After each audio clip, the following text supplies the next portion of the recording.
Hello friends, garden and kitchen লাভার শেফালি চ্যানেলে সবাইকে স্বাগত জানাই।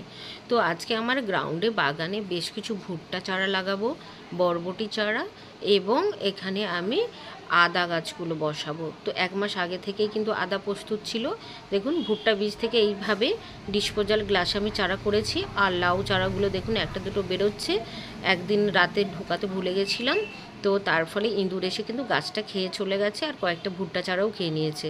তো এখানে রয়েছে কোকোপিটের মধ্যে আদা, যেটা দেখলাম যে ইঁদুর কিন্তু আদা খেতে পছন্দ করে না, অর্থাৎ এই গামলাটা আমার প্রায় সবসময় বাইরেই পড়ে থাকে, কিন্তু ইঁদুর খায় না। কিন্তু একদিন যদি আমি অন্যান্য যে বীজের চারাগুলো ঢোকাতে ভুলে যাই, তখন কিন্তু ইঁদুর শেষ করে দিচ্ছে। তো যাই হোক, ইঁদুরের হাত থেকে বাঁচাতে গিয়ে গিয়ে আমার ভীষণই ঝামেলা হচ্ছে, খুব কষ্টেই বাগান করা চলছে। তো আদাগুলো আমি 1 মাস আগে কোকোপিটের মধ্যে রেখেছিলাম হালকা জল দিয়ে। তো দেখুন কত সুন্দর গাছ বেরিয়ে গেছে, শেকড়ও এসে গেছে। তো এগুলো আজকে আমি সব রিপোর্ট করে দেবো। আর মাটিটা প্রায় 2 মাস আগেই আমি তৈরি করেছিলাম, সেই ভিডিও আপনাদের সাথে শেয়ার করেছিলাম যে কিভাবে আদার জন্য আমি মাটি রেডি করব সিমেন্টের বস্তার মধ্যে। দেখুন কত সুন্দর শেকড়ও বেরিয়েছে আর কত সুন্দর গাছও হচ্ছে। তো দেখুন, আদাগুলোর কিন্তু খুব সুন্দর শেকড় এবং গাছ দুটোই চলে এসছে। এগুলো সব আমি বালতির মধ্যে বের করে নিচ্ছি, তারপর ফাঙ্গিসাইড মিশিয়ে কিছুক্ষণ আমি ভিজিয়ে রাখবো, তারপর গাছগুলো রিপোর্ট করে দেবো। তো আপনাদের কাছে যে ফাঙ্গিসাইড আছে সেটাই দিতে পারেন। তো আর এই ভুট্টা গাছগুলো আর এই দেখুন বরবটি চারাগুলো এই গ্রাউন্ডে আমি লাগাবো। কয়েকদিন আগে আমি এই বরবটি চারাগুলো লাগিয়েছি। এখানে দেখতে পাচ্ছেন একদম ফেলে দেওয়া আমার একটা জায়গা, আর প্লাস্টিক ক্র্যাটের মধ্যে রয়েছে এখানে বেগুন গাছ, লঙ্কা গাছ, আর কালো বেগুন দেখুন কত বেগুন হচ্ছে। এখানে রয়েছে মিষ্টি পুরুল। তো এটা আমি হ্যান্ড পলিনেশন করে দেবো যাতে ফুলটা ধরে যায়। আর প্রচুর পরিমাণে জালি এসছে।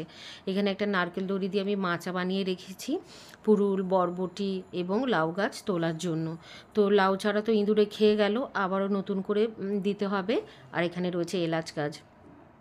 এই প্লাস্টিক ক্রেটে আজ বরবটি চারা দুটো বসিয়ে দেবো। আর দেখুন কত পরিমাণে আতার ফুল এসছে। এর আগের দিনই আমি ভিডিও শেয়ার করেছিলাম কিভাবে আতা গাছের হ্যান্ড পলিনেশন করবেন, কোনটা স্ত্রী ফুল কোনটা পুরুষ ফুল। তো যাই হোক, হ্যান্ড পলিনেশন করার পর কিছুদিন পর আমি অবশ্যই আপনাদের সাথে আপডেট দেব যে কতগুলো আতা কিন্তু গুটি সেট হয়েছে। আর এখানে পেয়ারা গাছের ডালটা বাঁকিয়ে রেখেছি যাতে কুড়ি আসে। আর এখানে আমার অল স্পাইসের গাছটা রয়েছে প্লাস্টিক একটা গ্রো ব্যাগের মধ্যে। তারপরে চলুন দেখাচ্ছি, এখানে রয়েছে আমার আনারস গাছ, আর এটাতে ফুল আসেনি। আর এখানে রয়েছে G9 কলা, এখানে রয়েছে নিম গাছ আর আখ গাছ। এখানে ছোট ছোট অনেকগুলো পেঁপে গাছ রেডি হচ্ছে। আর এই যে ঝুমকো জবাটা দেখুন কত পরিমাণে জবা ফুল ধরেছে। তো কিছু ফুল পুজোর জন্য তোলা হয়ে গেছে, এখনও প্রচুর পরিমাণে হয়েছে। আর এটা 12 মাসি সজনে গাছ, এটা রয়েছে বক ফুলের গাছ। আর এইখানে দেখুন রয়েছে পুঁই শাক, লঙ্কা, মিষ্টি কুমড়ো। মিষ্টি কুমড়োতে দেখুন খুব সুন্দর গ্রোথ হচ্ছে। আর এখানে রয়েছে বেগুন গাছ। এগুলো পুরো গাছগুলো ফলের ভারে পড়েই যাচ্ছে। এগুলো খুব বড় বড় সাইজের বেগুনগুলো হয়, এগুলো এখনও সবে ছোট। এইগুলো সব দড়ি দিয়ে আজকে বেঁধে টাইট করে দাঁড় করিয়ে দেব। আর বেশ কিছু কাজ আজকে গ্রাউন্ডের বাগানে করতে হবে। আর এখানে রয়েছে পেঁপে গাছ, প্রচুর পরিমাণে পাকা কাঁচা পেঁপে আমি এখান থেকে হারভেস্ট করি। আর এটা আমার কেরালিয়ান নারকেল, আর এটা আমার রয়েছে অ্যারাবিয়ান খেজুরের গাছ। দেখুন ফুল এসেছিলো প্রথম বছর, ফল সেট হয়নি, তো আশা করছি পরের বছর আমি ফল পাবো। আর এখানে রয়েছে একটা জামরুলের গাছ, সবুজ জামরুল। কি পরিমাণে জামরুল হয়েছে দেখুন, বেশ বড় বড় সাইজের তো কতগুলো হয়েছে, এগুলো আরও বড় হবে। আর কিভাবে কত পরিমাণে কুড়ি এসছে দেখুন, প্রচুর পরিমাণে জামরুল এসে গেছে, ফুলও আসছে, কুড়ি আসছে। তো এগুলো অবশ্যই ফেরোমন ট্র্যাপ দিতে হবে, নাহলে কিন্তু ফ্রুট ফ্লাইগুলো এগুলো ফুটো করে নষ্ট করে দেবে।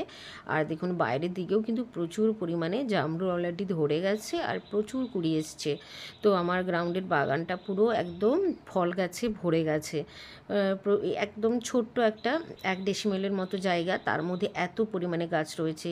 এখানে একটা কাঁঠাল গাছ রয়েছে, এখানে রয়েছে G9 কলা, অনেকগুলোই গাছ রয়েছে, কেরালিয়ান নারকেল রয়েছে, আর প্রচুর পরিমাণে সবজি গাছও রয়েছে। এই দেখুন কতগুলো পেঁপে গাছ আমি বসিয়েছি, ছোট বড় মাঝারি।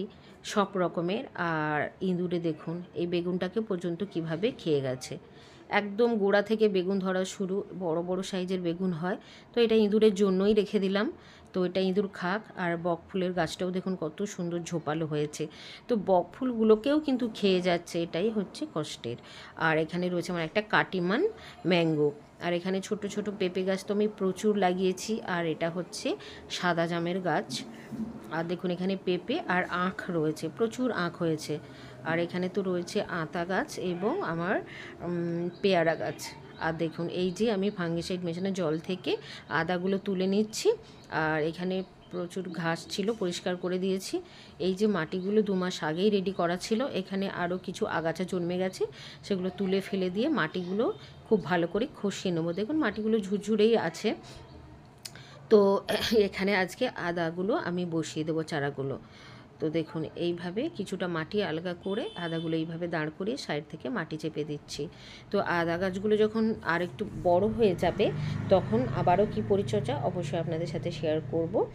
তখনও আবার কিছু চাপান সার এবং মাটি অবশ্যই দিতে হবে, এবং ফাঙ্গিসাইড মাঝে মাঝেই দিতে হবে।